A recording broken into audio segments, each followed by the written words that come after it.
forced to flee attacks, threats, imprisonment in Russia and Belarus in recent years. Vilnius is the temporary home of Svetlana Tikhanovskaya, the leader of Belarus's pro-democracy movement, with whom I've had the privilege of meeting on several occasions, including most recently in Munich during the Security Conference. We're very grateful to Lithuania for hosting the State Department's Belarus Affairs Unit, led by Ambassador Julie Fisher. That unit is focused on supporting the democratic aspirations of the Belarusian people and holding the Lukashenko regime accountable for its widespread human rights violations. Until last May, Vilnius also provided refuge for Belarusian blogger and dissident Roman Protasevich, until a commercial jet that he was traveling on was intercepted by a Belarusian fighter jet and he was arbitrarily detained. We join Lithuania in continuing to call for his immediate release and the release of all people being unjustly detained in Russia and in Belarus, including the growing number arrested for protesting the Kremlin's ongoing war.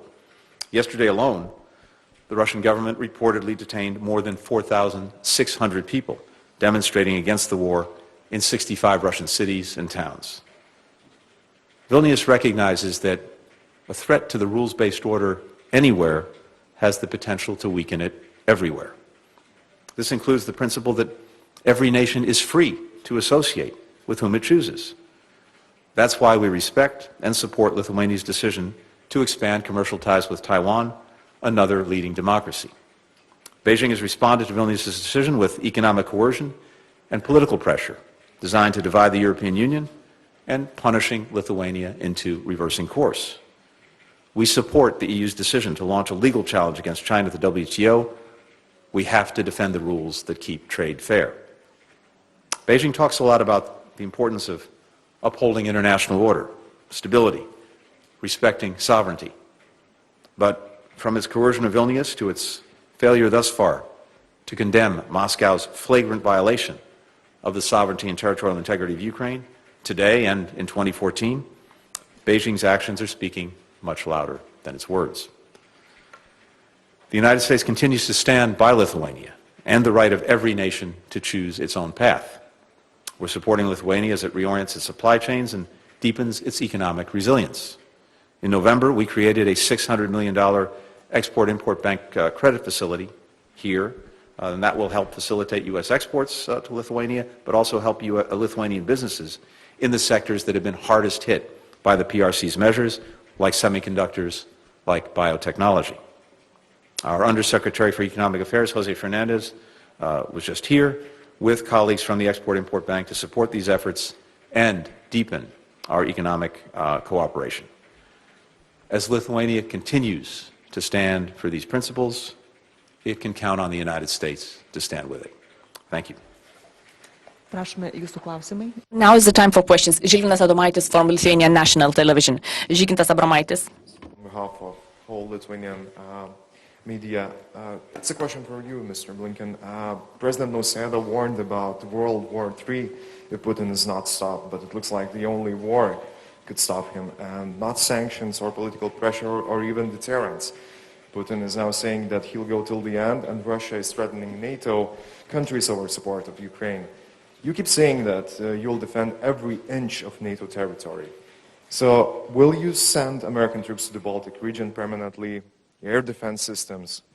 Where is the red line? After crossing it, NATO will enter the war directly, and how likely Russia is ready to start a nuclear war? And furthermore, could you confirm that Poland will send fighter jets in exchange for American F-16s? Thank you. Thank you very much. A few things. First, as I noted, in response to Russia's aggression against Ukraine, one of the things we did is exactly what we said we'd do for many, many months, which is in the event of Russian aggression, we would reinforce NATO's eastern flank. And that's exactly what we've done. And we're in the midst of continuing to do that now, including with the deployment of additional forces, including American forces here to Lithuania, F-35 fighters, various pieces of important equipment, all of which is being deployed here, deployed to the other states in the Baltics. At the same time, we're continuously reviewing within NATO our defense posture, including looking at questions of extending the deployment of forces, looking at questions of more permanent deployments. All of that is under regular review, and we're engaged with NATO allies in doing just that. Gabrielius and I were just at a meeting of the NATO foreign ministers a few days ago in Brussels, and this is one of the issues, of course, that came up. Second, we said a few other things for many, many months as we saw, the two of us, our countries, the likelihood of Russian aggression against Ukraine. And even as we tried everything we could to push Russia to a diplomatic path to try to resolve whatever concerns it had that might be, that anyone would consider legitimate through diplomacy and dialogue, even as we were doing that, we said that we would be fully prepared if it chose the path of aggression. We said that we would reinforce NATO's eastern flank. We are. We said that we would come to the aid of Ukraine by providing it more and more assistance. We are. We said that we would impose massive consequences on Russia for its aggression. We are. And I think those consequences, the severity of the economic sanctions and other measures that have been taken, are well beyond what I think many people anticipated and are certainly unprecedented. And they are having a dramatic impact already. We see the ruble going through the floor. We see Russia's credit rating coming basically to zero, to junk status, as we would call it. We see its stock market shut down. We see an exodus of virtually every leading company from Russia. All of those things are happening. They're happening in real time. At the same time, other steps that we've taken, including export controls on the most important technology that Russia needs to modernize for the future, including its defense and aerospace industries, including its energy sector, that technology is being denied to Russia. That's going to have a powerful impact over time.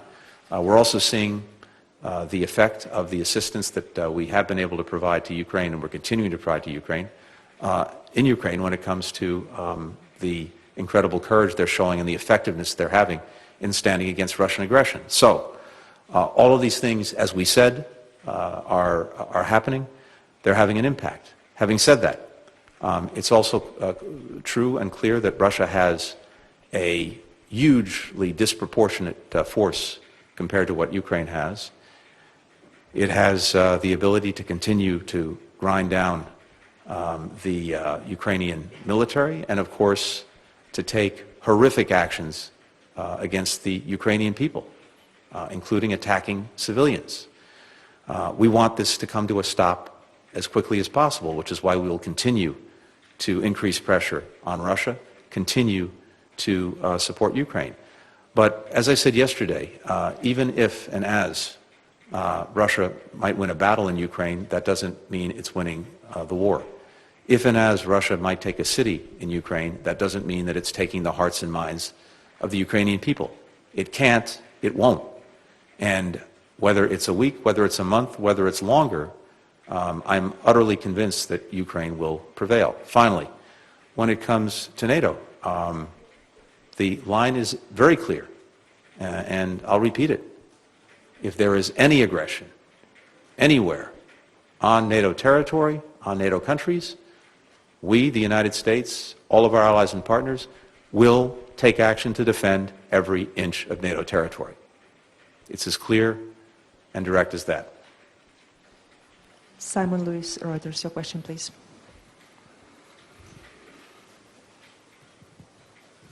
Thank you. Thanks for doing this. For Secretary Blinken, I wondered if you would be able to comment on reports that the US believes that Russia has begun recruiting Syrians to fight in the war in Ukraine.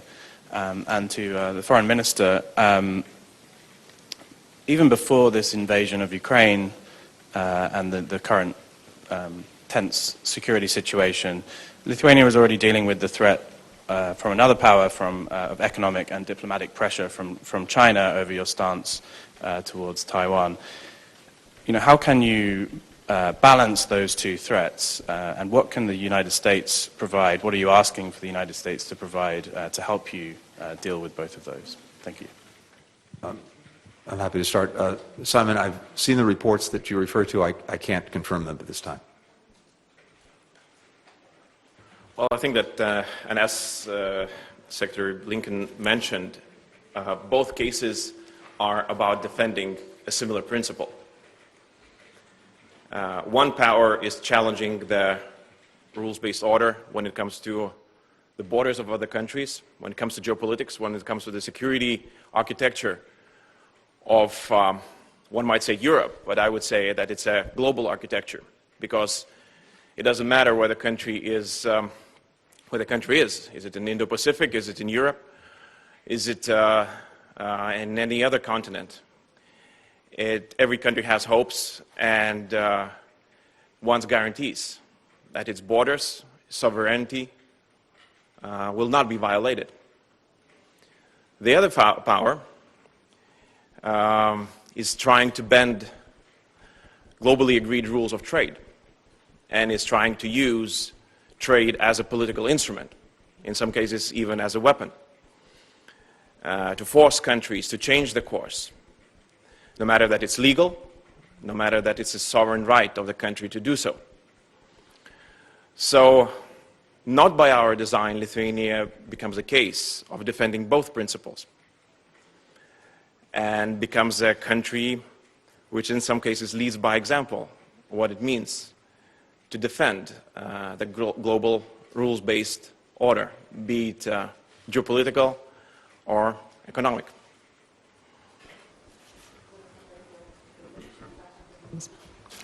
Thank you.